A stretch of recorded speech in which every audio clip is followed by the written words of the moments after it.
So Doug Bowser, the man with the most fitting name to work at Nintendo, is going to be retiring from Nintendo, and this is coming from somebody who does not know the inner workings of all of their business side of stuff, but what I wanted to talk about is in terms of a fan. I don't know if some of you were around or following Nintendo when there was the Reggie Iwata phase, but oh my gosh, was that a fun time to be a Nintendo fan. The advertising and the messaging that they would give was just so much more fun than what Nintendo is now. They still occasionally do some fun stuff during the directs, but it is not even close to what they used to do before. You had the Smash Bros for Wii U and 3DS where they showed off the Miis. That ad is still crazy. I think they showed that at an E3. I think that's when they showed that. But you want to talk about a fun time? You would put on a direct or an E3 thing, whatever, with Nintendo. You never knew what you were going to see. Well, I mean, you don't know what you're going to see regardless, but these surprises in terms of not only just the games, but how they would show them, it was so much fun. And when Doug Bowser came into play, and they had that one clip from a direct where it was like, oh, we're not talking about that Bowser, we're talking about this Bowser. I thought that was fun.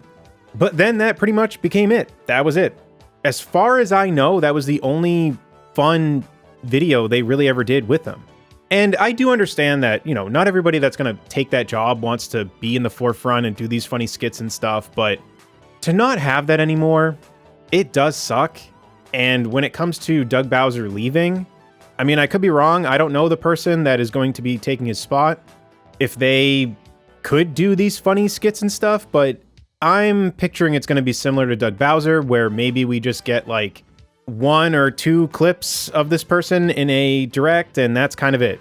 And I don't even know if it'll be comedy. Who knows? And what's a shame is the only thing I really even know from Doug Bowser is the clip from that one direct and the variable pricing comment that he made. I tried looking through. I couldn't find the exact quote. I'm pretty sure he said that. And when it comes to variable pricing, again, the game that I won't shut up about, Mario Kart World, should not have been 80. Concerning that was variable pricing, if that's even what they're doing. It could have just been a thing to say to try to dampen the negative reactions to the prices. But that's all I really remember Doug Bowser for. So when you take that and then you go back to Reggie and Iwata, it's not even close. And I genuinely miss the Reggie and Iwata era. The amount of fun things they were doing back then, and just even watching the directs, the whole experience was more fun. Because yes, you're there to see what new games are coming out, but it just felt different. It felt like they cared and really wanted to show you these games and they wanted to present them. And for Iwata's case, English isn't even his first language, and he would go and do a Japanese direct and an English direct. Are you freaking kidding me? The president of Nintendo of Japan would go through the trouble to record 2 separate directs, and he would sometimes do funny things within his presentations. You want to talk about somebody who cares? It was him. And to me, it was clear that Reggie also admired Iwata and also just wanted to join in on what Iwata was doing.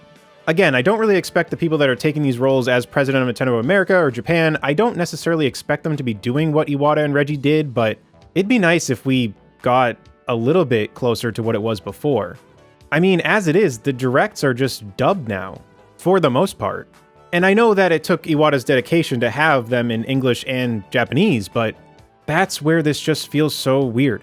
If you didn't grow up during that time, maybe you don't see directs the same as I do, but they were so much more fun. So when the topic of Doug Bowser leaving, personally, I don't think I'm going to see anything different. I could be drastically way off, and who knows, maybe the person that's taking that spot is going to change things and it's going to be more fun, and there's just going to be even maybe better business decisions. Who freaking knows? But I think those decisions are more made in Japan. And I think that's what made Iwata and Reggie such a good pairing, is that it seemed like they both kind of had a similar vision. They both were doing goofy and fun stuff. And they made relaying the information of games fun. And I have heard that Reggie was a big part of how Wii Sports ended up being a pack-in for the Wii. So they must have some say. But I'm pretty sure that more of the say is more done in Japan. So I'm not really going to be expecting too much of a change from what we see from Nintendo by Doug Bowser leaving. And I'm not even trying to be harsh on Doug Bowser. I don't even know what he did. I have no idea what he did. And that's kind of the point. With Reggie and Iwata, I looked forward to seeing them. With Doug Bowser, I think we saw him a handful of times. And I'm not trying to take away from the effort that some of the people in Nintendo are making, because sometimes there are little goofy things they do in the direct still. but it just doesn't even come close to what was done in the past, in my opinion.